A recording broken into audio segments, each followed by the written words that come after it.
Ya voy a empezar a grabar. Comparto otra vez.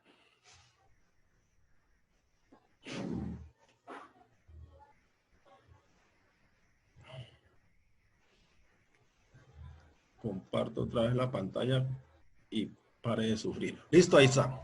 Bueno, entonces, ustedes recuerdan cuando nosotros vimos el estado, el enlace químico, y nosotros en el enlace químico, pues en la práctica hablábamos de las soluciones sólidas cuando nos referíamos a los metales.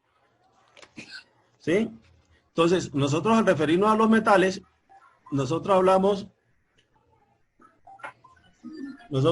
de las estructuras metálicas que se formaban allí para el tema de los metales.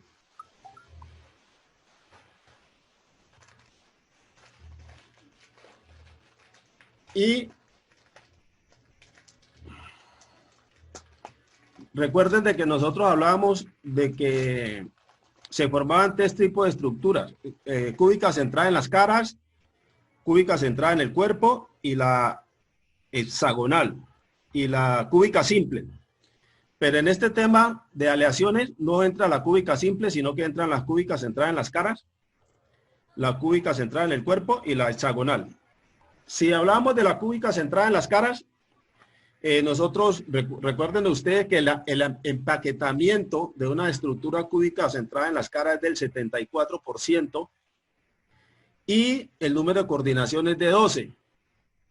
Ese número de coordinación de 12 quiere decir, digamos, de que hay en las aristas hay una proporción de átomo y en las caras también hay una proporción de átomo. Y cada átomo se roza entre sí. Eso significa que el roce se da entre 12 átomos para ese tipo de estructuras.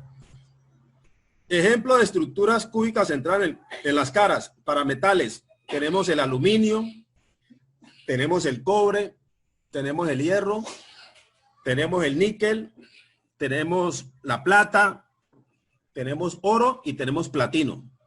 Esos son los ejemplos de ese tipo de estructuras cristalinas, metálicas. Para el tema de las cúbicas centradas en el cuerpo, tenemos que el empaquetamiento es del 68%. Tenemos un número de coordinación de 8.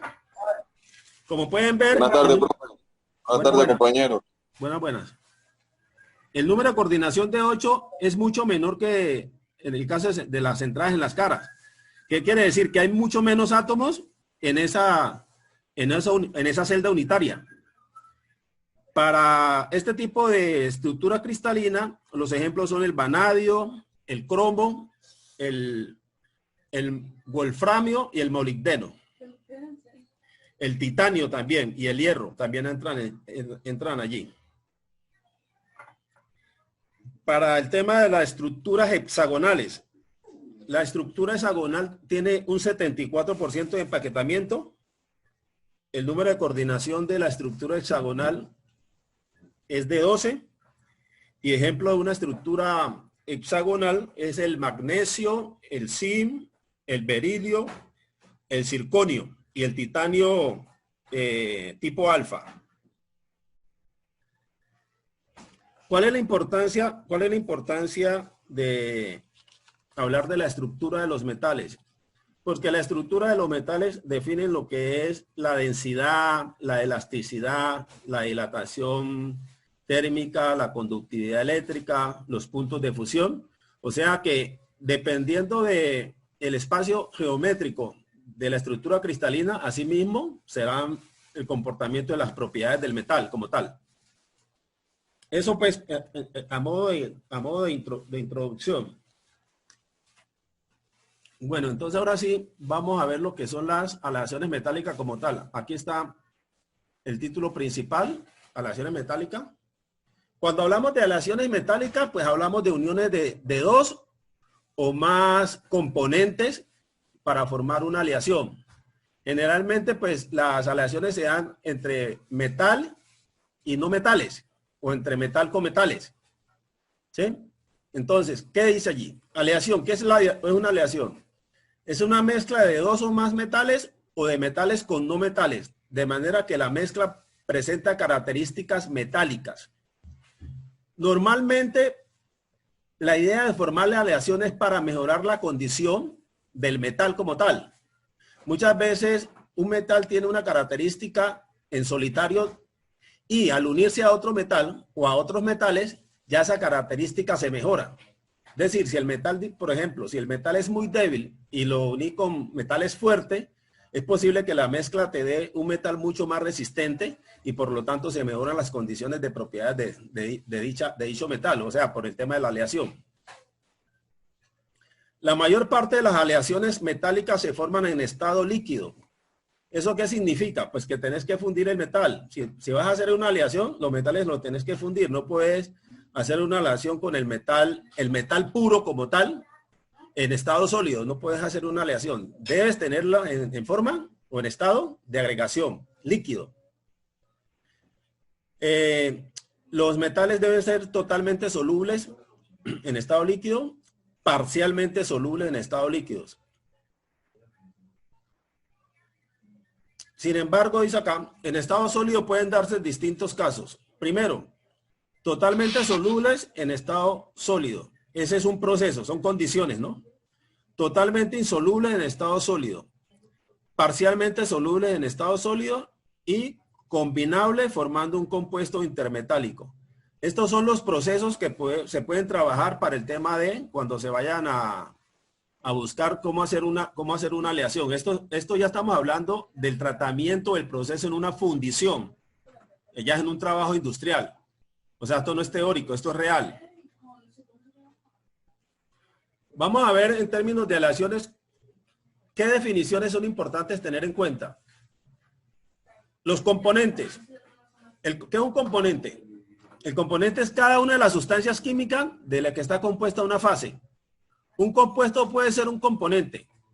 O sea, puedes tener una fase sólida, una fase líquida o una fase gaseosa. Una aleación binaria tiene dos componentes. Una terciaria tiene tres componentes y así sucesivamente. En este caso, como nosotros vamos a hablar de aleaciones metálicas, solamente vamos a referirnos a dos componentes. No nos vamos a poner a meterle más componentes porque entonces tendríamos que hablar ya de fase gaseosa y eso no entra aquí. Fase.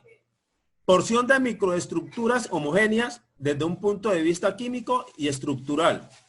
Una región de composición y estructura cristalina uniforme. No debe confundirse la fase con un grano. Un material de una sola fase puede contener muchos granos. Sin embargo, un grano simple consiste de una única fase. Sistema. Una serie de posibles aleaciones, compuestos o mezclas resultantes de los mismos componentes. El hierro con el carbono, dice acá el sistema agua y azúcar, que no viene al caso porque estamos hablando de metal. En el caso de las aleaciones también hay solventes y también hay soluto. El solvente, componente de mayor proporción en la solución, y el soluto, el componente de menor proporción en la solución. Límite de solubilidad. El límite de solubilidad de un componente en una base es la máxima cantidad de ese componente que puede disolverse en esa fase. Equilibrio. Configuración estable de un sistema cuando ha transcurrido un lapso de tiempo suficientemente largo. ¿Cuándo se alcanza el equilibrio? Cuando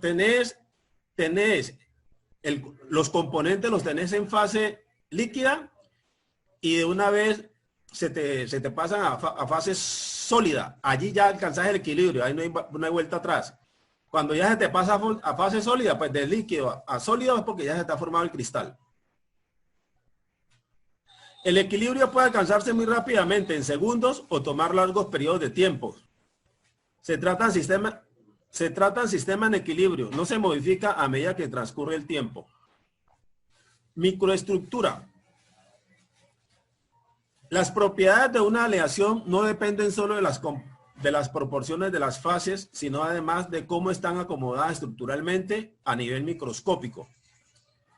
Entonces, una microestructura queda definida por el número de fases, sus proporciones y el arreglo en el espacio. Les repito, una microestructura queda definida por el número de fases, sus proporciones y su arreglo en el espacio. Nosotros podemos tener una microestructura en dos fases. La proporción es que el componente A tenga un 60%, el componente B puede tener un 40%, y el arreglo geométrico puede ser una cúbica centrada en las caras, cúbica centrada en el cuerpo, o puede ser hexagonal, cualquiera de esas tres. A eso se refiere la microestructura. Y también la microestructura tiene que ver con el tema del grano. Recuerden ustedes que nosotros vimos, cuando estuvimos viendo el tema de estructuras metálicas y materiales metálicos, que el grano es fundamental en el tema del comportamiento de las propiedades del material cristalino. En este caso, si el grano es muy pequeño, pues ya se acuerdan que entre más pequeño sea el grano, se favorece las propiedades del metal, cualquiera que este sea. Relación entre las propiedades y la microestructura. En general, las propiedades de una aleación dependen de su microestructura. El desarrollo de la microestructura depende de el número de fases, sus proporciones, su arreglo en el espacio. ¿Cómo predecir la microestructura y consecuentemente sus propiedades en sistemas de dos componentes? Esto se logra a través de los diagramas de fases o diagramas de equilibrio. Ellos pueden ayudar a entender y predecir la microestructura de la aleación. Los diagramas de fases deben entenderse como mapas. Entonces, en esta parte es muy interesante tener en cuenta, porque si nosotros no sabemos interpretar un diagrama de fases, entonces no podríamos hablar de aleaciones. Desafortunadamente, pues, el tema del diagrama de fases es imprescindible para hablar de aleaciones, para hablar de fundiciones como tal. Algunas aleaciones comunes. Aquí hay uno que se llama Monel. ¿Sí? ¿No tiene un diagrama allí para mostrarnos? Ya vamos para allá. Ah, ya vale, profe. Ya vamos para allá. Lo que pasa es que esta es la parte teórica. Ya vamos a la parte de análisis, de cómo interpretar un diagrama de fase o los mapas de los diagramas de fase. Vale, En algunas aleaciones comunes tenemos el Monel, que es una aleación entre cobre y níquel. El bronce, una aleación entre cobre y estaño. Esta parte es fundamental porque hay preguntas relacionadas con este tipo de aleaciones para que ustedes puedan resolver. La TOM es la unión entre el cobre y el zinc. Hidrobronce entre cobre, estaño y zinc. SAMAP, zinc y aluminio y cobre. Duraluminio, aluminio y cobre. Invar, hierro y níquel. Observen que en el costado derecho hay algunos datos en porcentaje para algunos metales. ¿Eso qué quiere decir? Que la proporción al realizar la combinación para obtener la aleación no es igual. Es decir, siempre tiene que haber más solvente que soluto. La proporción que está a mano derecha se está refiriendo a los solutos. O sea, en este tipo de aleaciones, donde está el porcentaje que está referido allí, quiere decir, por ejemplo, que el estaño para presencia en bronce debe tener máximo un 20%, mínimo un 3%. Y así sucesivamente para los restantes con respecto pues a su respectiva aleación. También tenemos estaño de soldadura, dice que tiene un 63% de estaño y un 37% de plomo. Eso se utiliza en electrónica. Para fundiciones tipográficas se utiliza plomo, antimonio y estaño. En joyería pues se utiliza oro y cobre. O sea, para que ustedes se den cuenta que no todas las piezas que ustedes compran en joyería es pura. Esa va allí con como se dice popularmente, lleva algo raro, algo extraño y es cobre. Aquí está la primera información con respecto a la pregunta del estudiante sobre el tema de los diagramas de fase. Aquí está un diagrama donde nos muestra la variación de las propiedades con respecto al comportamiento del metal como tal. En el gráfico de la izquierda nosotros estamos mirando que hay una relación entre la tensión de ruptura con respecto al tema de temperatura. Perdón, no, aquí es, me excusan el error, la tensión de ruptura con respecto al porcentaje de cada componente. Y acá tenemos la elongación, que es también la elongación del metal con respecto al porcentaje de cada componente. El del lado izquierdo es cobre y níquel y el del lado derecho también es cobre y níquel. Entonces, mire que el del lado derecho tiene una figura cóncava y el del lado izquierdo tiene una figura convexa. ¿Cuál es la diferencia entre uno y otro?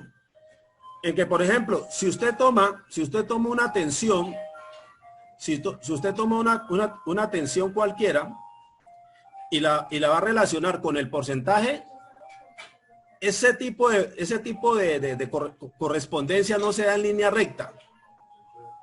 En cambio, si usted toma esa misma porción en este lado, en el lado derecho, o sea, en el lado de la elongación, que es convexa, entonces usted sí puede tomar un valor cualquiera en el eje X y relacionarlo con el eje Y y le va a dar una correspondencia en línea recta. Esa básicamente es la diferencia entre la tensión de ruptura y la elongación para un metal, en el caso de estas dos figuras.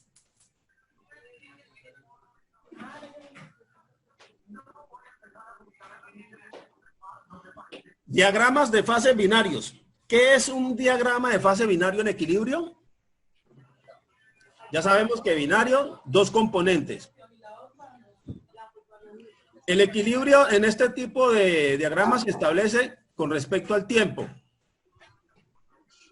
Fase. ¿Qué es una fase? Una región química y estructuralmente homogénea. ¿Qué es un diagrama? Un mapa o representación mostrando un esquema general.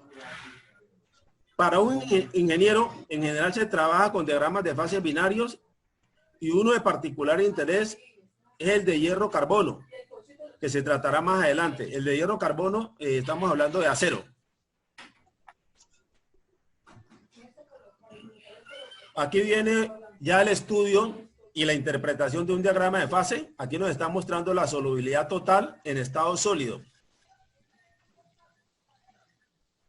Si alcanzan a ustedes a apreciar, en esta parte del lado izquierdo, hay una L. Quiere decir que aquí tenemos, a este lado tenemos la fase líquida. En la parte de abajo hay dos S. Esto significa solución sólida. Quiere decir que acá es donde se va a formar la microestructura. Y en la parte intermedia, en la parte de la mitad, donde está la franja roja, la línea roja y la línea azul, que nos divide pues este sistema, se une el líquido más la solución sólida. Entonces aquí tenemos tres espacios en distintas condiciones. Una líquida más solución sólida y una de solución sólida.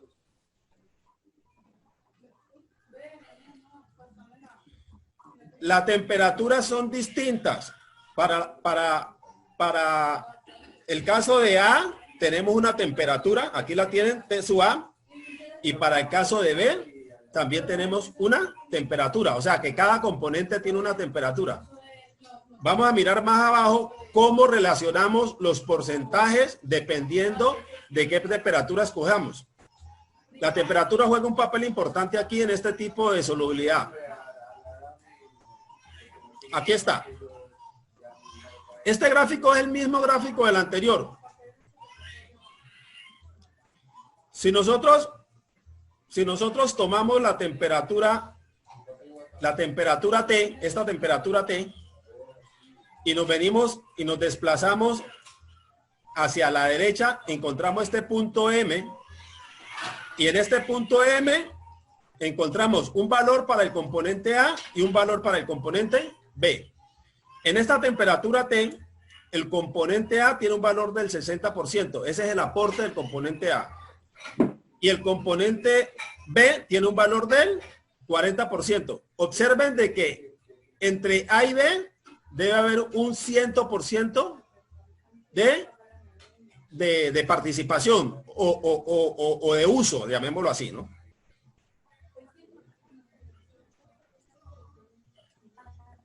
Aquí, al nosotros desplazarnos hacia el interior del sistema, escogiendo a T y llegando a M, este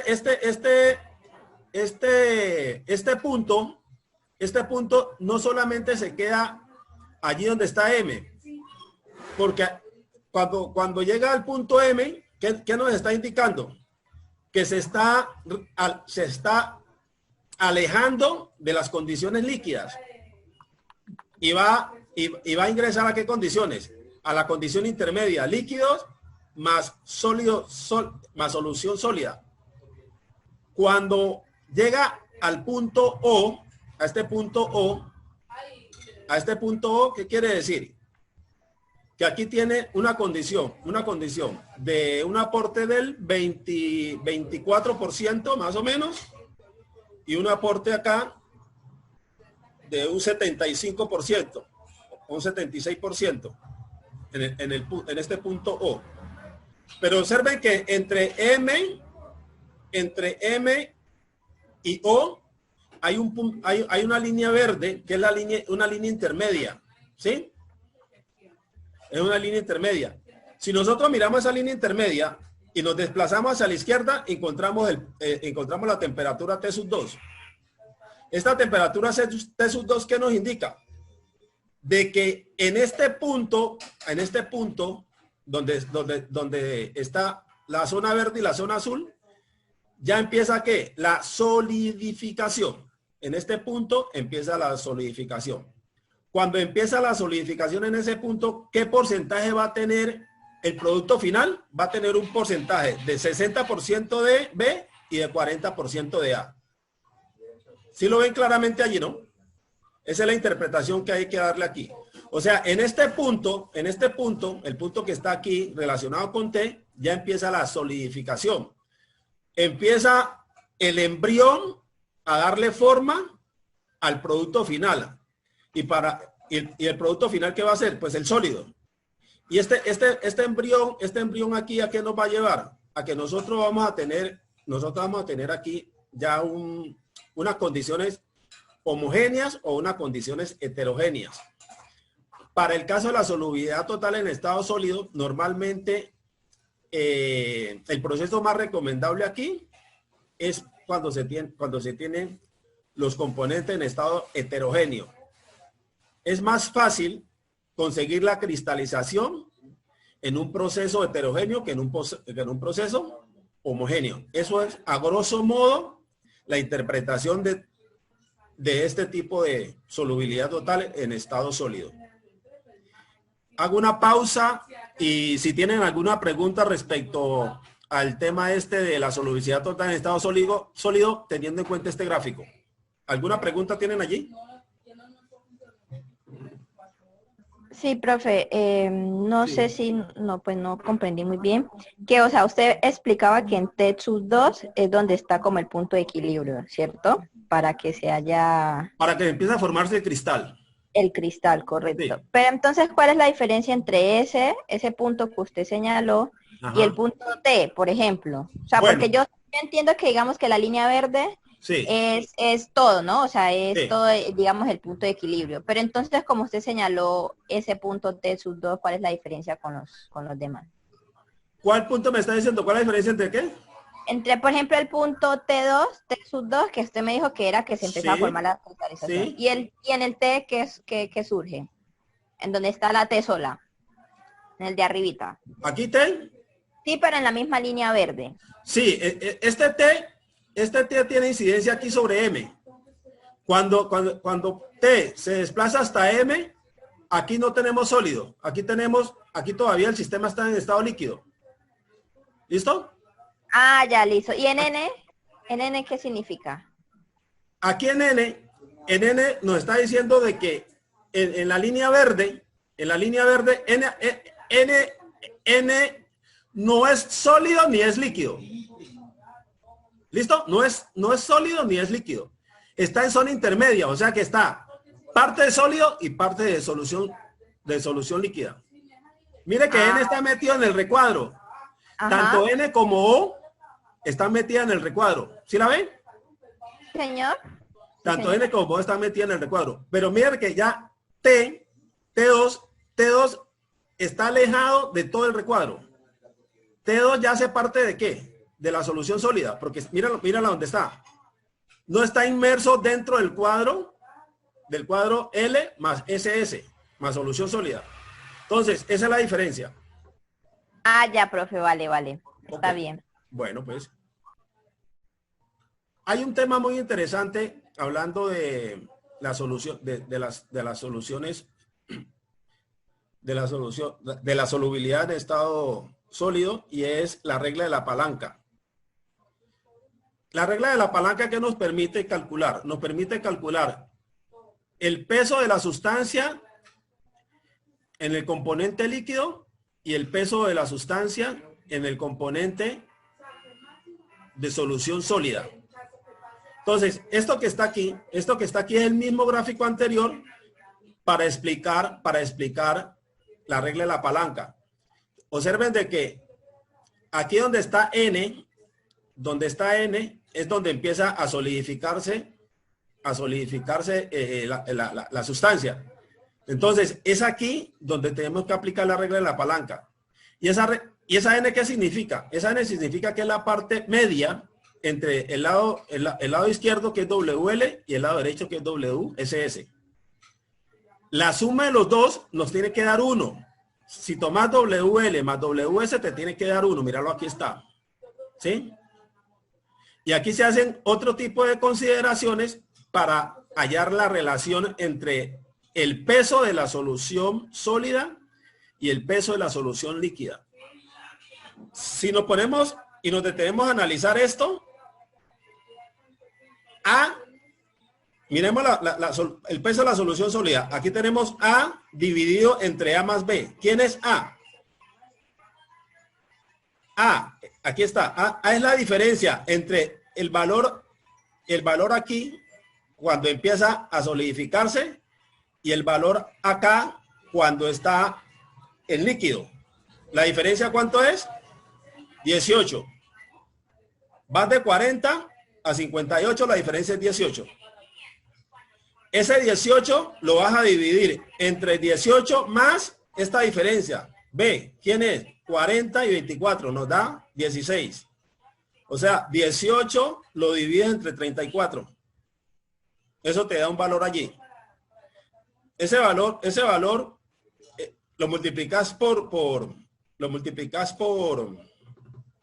100 y te da el peso del componente en ese punto. ¿Listo? Aquí está. Lo mismo haces para WL. Este vale de 18 dividido entre 34 te da un valor distinto. Ahí ves cómo se consigue A, haciendo la diferencia desde 40 a 58. ¿Y cómo se consigue B haciendo la diferencia? Desde 40 hasta 24. ¿Listo? Ahí obtenés esos dos valores, hace la sumatoria y pare de contar. No tiene ningún grado de dificultad. ¿Estamos claros allí? ¿O alguna duda?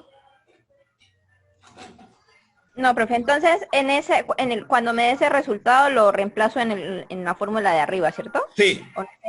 Ya, listo, vale. Cuando usted tiene la diferencia, aquí en el gráfico, lo reemplaza en esta fórmula. En WS igual a A dividido A más B, o WL igual a B dividido A más B.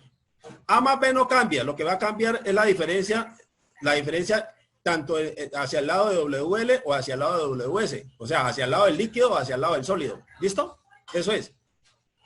O sea, si a ustedes no les dan, si ustedes no tienen forma de calcular las diferencias aquí, las diferencias que hay en términos de los componentes o del aporte de cada componente, no pueden hacer nada. Acuérdense que los componentes van variando de izquierda a derecha y de derecha a izquierda. Miren que arriba va de 0 a 100 y abajo va también de 0 a 100. Porque cada componente tiene que hacer su aporte. Y así tienen que trabajarse los gráficos o mapas de fases en el tema de la solubilidad en estado sólido. Bueno. Como estamos hablando de la solubilidad en estado sólido, en la solubilidad en estado sólido puede presentarse esta situación. Observen de que aquí esta línea verde sube hasta 40. Esta flecha roja, ¿qué nos está indicando? Que cuando este ya sale de aquí de la línea roja hacia 40, toda esta zona es líquida. ¿Sí la ven? Toda esta zona es líquida. Cuando él llega al punto, a este punto N, cuando llega al punto N, ¿qué me está diciendo ahí? Que aquí ya hay esperanza de que se formen cristales. ¿Sí?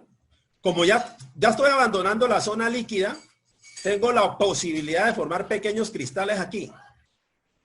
Ya se empieza a crear solidificación. Vamos a este puntico aquí. Aquí en N. En N, ¿qué pasa?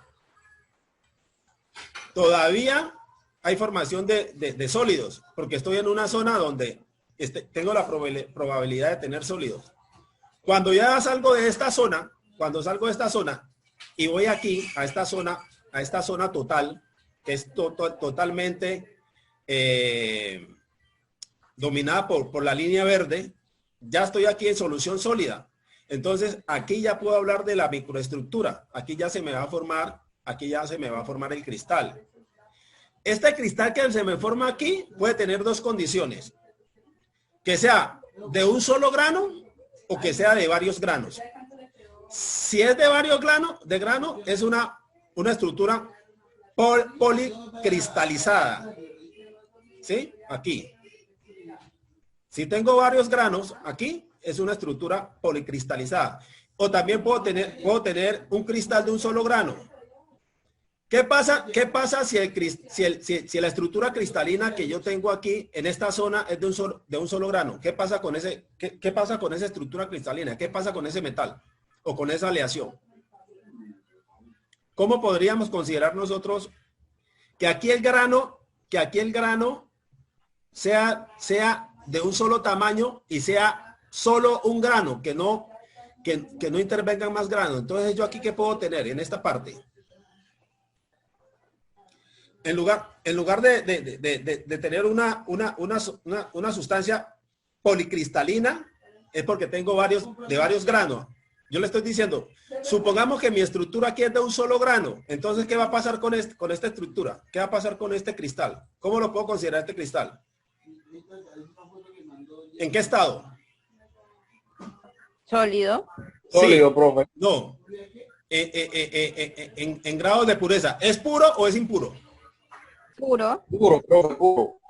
Es correcto. Cuando ustedes tengan un sistema donde solamente predomine un solo grano, ese material es puro.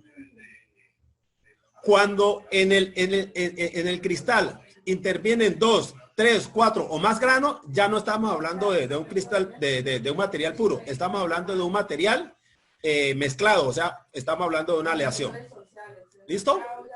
Bueno. Disculpe, una preguntita. Entonces, la estructura policristalina. Policristalina. Eso, entonces esa es la aleación.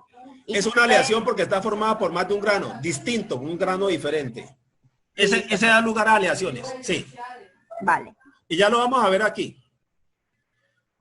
Ustedes ven esta estructura que está aquí.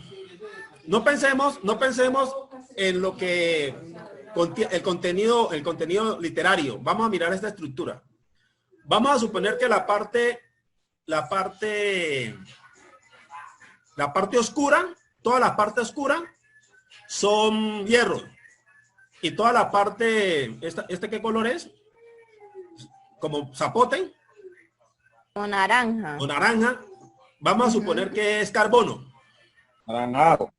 Entonces, ¿qué está pasando aquí? Aquí, esto no, esta estructura no está definida aquí solamente por el tema del número de del número de componentes en términos de que hay más hierro que carbono, sino es por qué razón el carbono se está metiendo aquí en estas partes. O sea, en los intersticios que se forman, es probable que se meta otro tipo de átomo. En estos intersticios, por ejemplo, puede meterse carbono, puede meterse cromo, dependiendo pues de los espacios que den, ahí se meten otro tipo de átomos. Pero el átomo principal aquí es el hierro. ¿Sí? Entonces, aquí me están hablando de sólidos sustitucionales.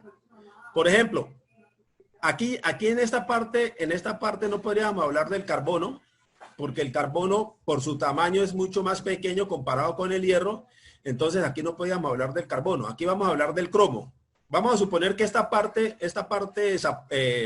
naranja sean cromos. Entonces, estos cromos, como son de un tamaño mucho más grande, se meten aquí en estos espacios, y estos espacios ocupados por los cromos se denominan espacios sustitucionales. Entonces, este sólido formado entre el hierro y el cromo se denominaría un sólido sustitucional. ¿Sí? Entonces, pero ¿quién es el que más aporta en términos de porcentaje aquí? El hierro. El hierro aporta más que el cromo. El cromo, ¿qué es cuál es la función del cromo allí? Pues mejorar las condiciones del hierro en términos de ¿qué? De la aleación. Sencillamente es eso. ¿Listo? ¿Está claro? Un sólido sustitucional se forma entre un cromo y un hierro. O varios hierros y varios cromos. Esos son sólidos sustitucionales. Hay sólidos intersticiales. Los sólidos intersticiales aquí sí, hierro con carbono. Hierro con carbonos. Miren los espacios en este sólido. Los espacios en este sólido son muchísimo más pequeños comparado con el anterior. Pero como hay espacios donde se puedan involucrar los carbonos, se meten allí, entonces aquí tendríamos una estructura cristalina intersticial o un sólido intersticial. Este es el ejemplo más práctico para ello. ¿Listo? También podemos tener una combinación entre sólidos sustitucionales y sólidos intersticiales. Es decir, podemos tener sólidos donde tengamos cromo, carbono y hierro. O sea, este tipo de combinaciones también se pueden hacer sin ningún problema. Perfectamente válido. Bueno, estos son solubilidad total. Es lo mismo que vimos anteriormente, no lo vamos a tocar. Vamos a mirar el tema de la insolubilidad total en estado sólido. Este tema de la insolubilidad total en estado sólido es totalmente diferente a lo que veníamos tomando nosotros anteriormente, que era la solubilidad total en estado sólido. ¿Cuál es la diferencia? De que aquí en la insolubilidad vas a tener un punto, hay un punto que se llama temperatura eutéctica. En ese punto de la temperatura eutéctica, el líquido pasa directamente a sólido. Allí no hay zona intermedia. Acuérdense que en el anterior había una zona donde el líquido y la solución sólida nos marcaban un punto intermedio. Aquí no. Aquí tenés el líquido, llega a la zona o al punto eutéctico e inmediatamente se transforma en sólido. Entonces, a este sistema lo llama insolubilidad total en estado sólido. Aquí hay una temperatura. A. En la temperatura, ¿qué va a pasar? ¿Qué va a pasar con esta zona? Pues tenés A más líquido en esta zona. Este A más líquido va a llegar a este punto. Al llegar a este punto, ¿qué significa? Que es la temperatura eutéctica. ¿Hacia dónde se va a ir? Directamente se va para el sólido. No va a irse hacia el líquido. Directamente se va para el sólido. Entonces, la insolubilidad total en estado sólido es posible. La insolubilidad total en estado sólido es posible cuando los componentes de la fase llegan a la temperatura eutéctica e inmediatamente se transforman en sólidos. Esa es la diferencia con el tema anterior. ¿Sí?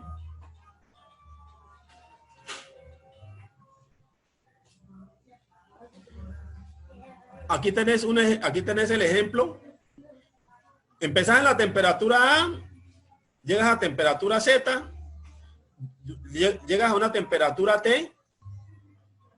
Desde A hasta T no tenés nada de formación de sólido, porque toda esta zona es el componente más el líquido.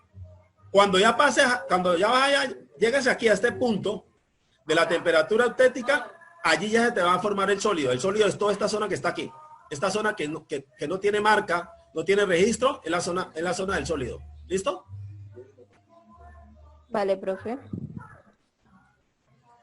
Bueno, aquí nos plantean de que cuando tenemos un sistema o un proceso de insolubilidad total en estado sólido, el producto final, que es el cristal, va a tener la siguiente característica. Va a tener una zona clara, aquí una zona A, que es una zona clara, y una zona B, que es una zona oscura. Bueno, entonces viene la pregunta. Se supone de que no debe haber ni zona clara ni zona oscura, sino que debería haber una sola zona, ¿verdad? ¿Qué sucede? Cuando el cristal se te forma aquí, tenés el componente A y tenés el componente B. Cada uno aporta una proporción. Pero ¿qué va a pasar aquí? Aquí tenemos que estar muy atento a ver qué tipo de mezcla se nos forma aquí. Si la mezcla es homogénea o si la mezcla es heterogénea.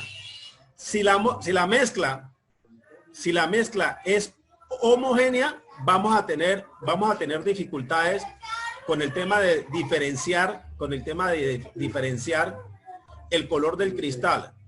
Pero si la mezcla es heterogénea, entonces vas a encontrar esta diferencia, la puedes ver claramente.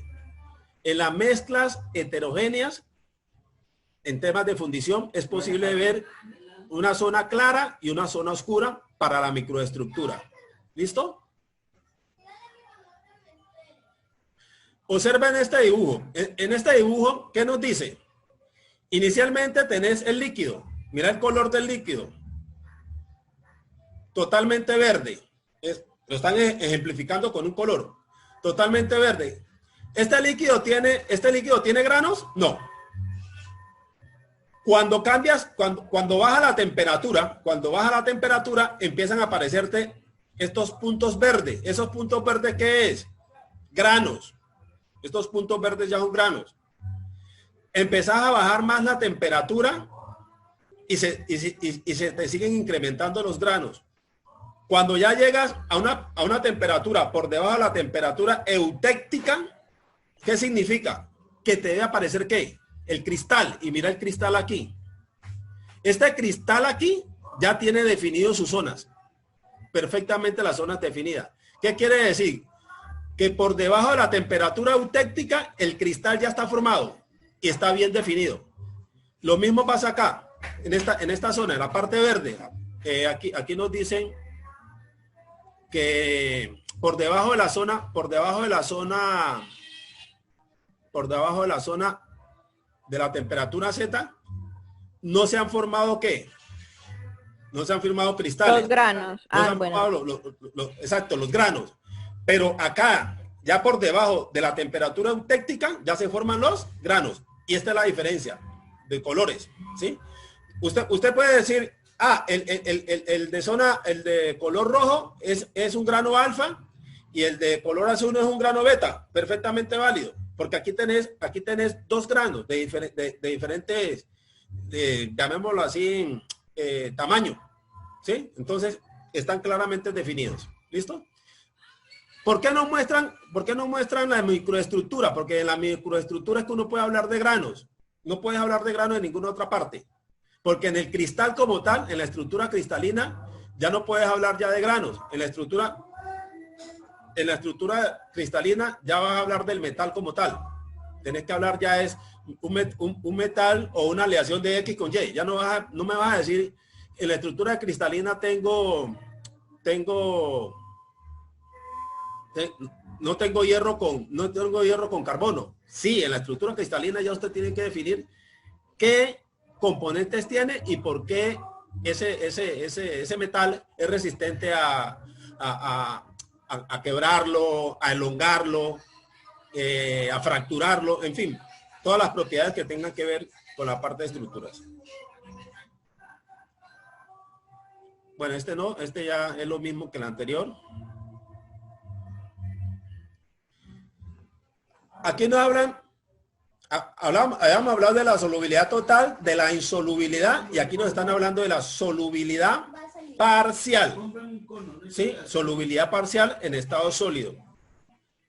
El comportamiento de la solubilidad parcial en el estado sólido es parecido al comportamiento de la insolubilidad total en estado sólido. Con una diferencia. Que la insolubilidad parcial funciona cuando tenés proporciones pequeñas entre los componentes. Cuando tenés proporciones grandes entre los componentes, ya no hablamos de solubilidad parcial, sino de la insolubilidad total. Esa es la diferencia. Esta solubilidad parcial en estado líquido solo aplica para componentes, para producir cristales con componentes en proporciones pequeñas. Ahí funciona la solubilidad parcial.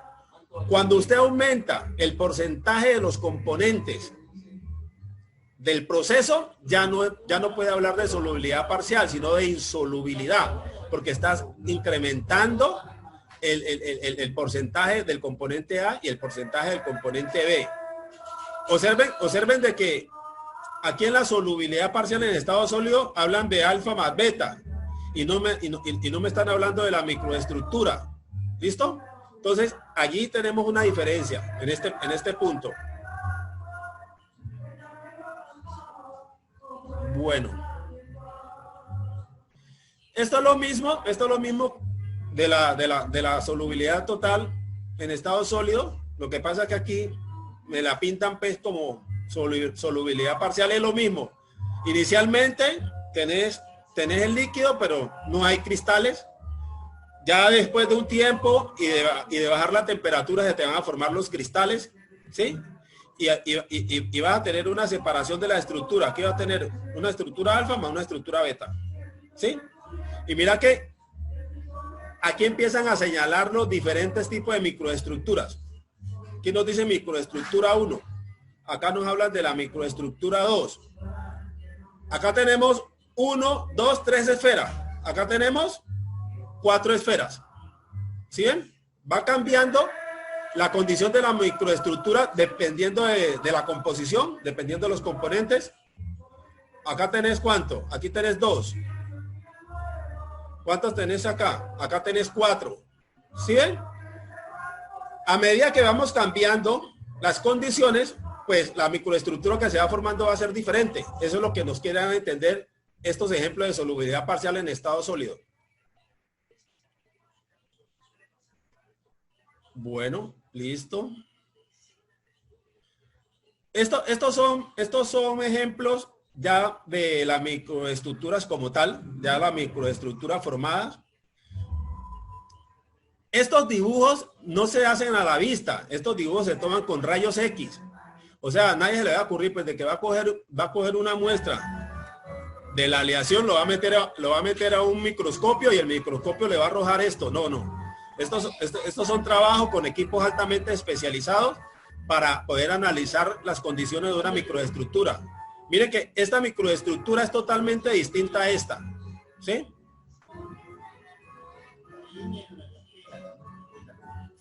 Entre otras cosas, aquí estamos hablando de zinc con aluminio y acá estamos hablando de níquel, cromo con molibdeno. Totalmente distinta a la microestructura. Este punto no lo vamos a tratar, el eutenoide no. También para para terminar, aquí nos hablan de los compuestos intermetálicos. O sea, nosotros no hablamos solamente de estructuras metálicas o de microestructuras solamente para hablar de metales. Esta parte es interesante porque hay unos casos en que se hablan de vidrios metálicos. Esta parte de los compuestos intermetálicos es importante porque en algunas partes se hablan de los vidrios metálicos. Y un vidrio metálico sí es posible que exista. Un vidrio metálico es muy diferente a una estructura cristalina metálica. ¿Por qué? Porque las estructuras cristalinas metálicas no son deformes. No son deformes. Los vidrios metálicos son amorfos, o sea, son deformes. ¿Y por qué son deformes? Porque si ustedes miran esta parte aquí, por ningún lado aparece un punto eutéctico aquí. ¿Sí? En ningún lado aparece un punto eutéctico. ¿Qué quiere decir? Que la transformación de líquido a sólido en este compuesto intermetálico se presenta de manera desordenada. O sea, no hay un punto de equilibrio para la formación del cristal deforme o el vidrio metálico deforme. Entonces, ese es el problema que tienen los compuestos intermetálicos. A esto se les denomina cristales metálicos o vidrios metálicos, ¿sí? Porque se producen en composiciones amorfas, ¿sí? Esa es la diferencia con el tema de las microestructuras. Yo creo que ahí terminamos ya esta parte, la exposición total de las aleaciones. Quiero que si tienen alguna pregunta allí sobre lo que acabamos de exponer, lo podemos hacer. Hagan la pregunta porque como tengo que quitarle peso a este video, entonces hagan las preguntas antes de hacer el cierre para que las preguntas queden grabadas y las respuestas también obviamente quedan grabadas. Entonces, ¿qué preguntas tienen? Si hay alguna pregunta respecto al tema que acabamos de exponer.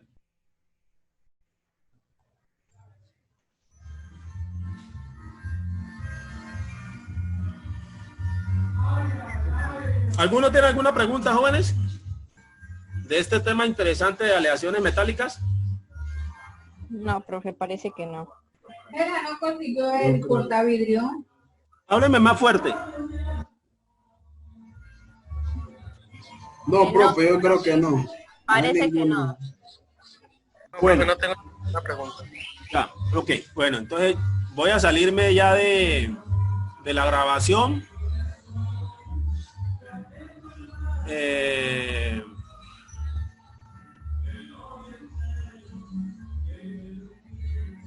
Bueno.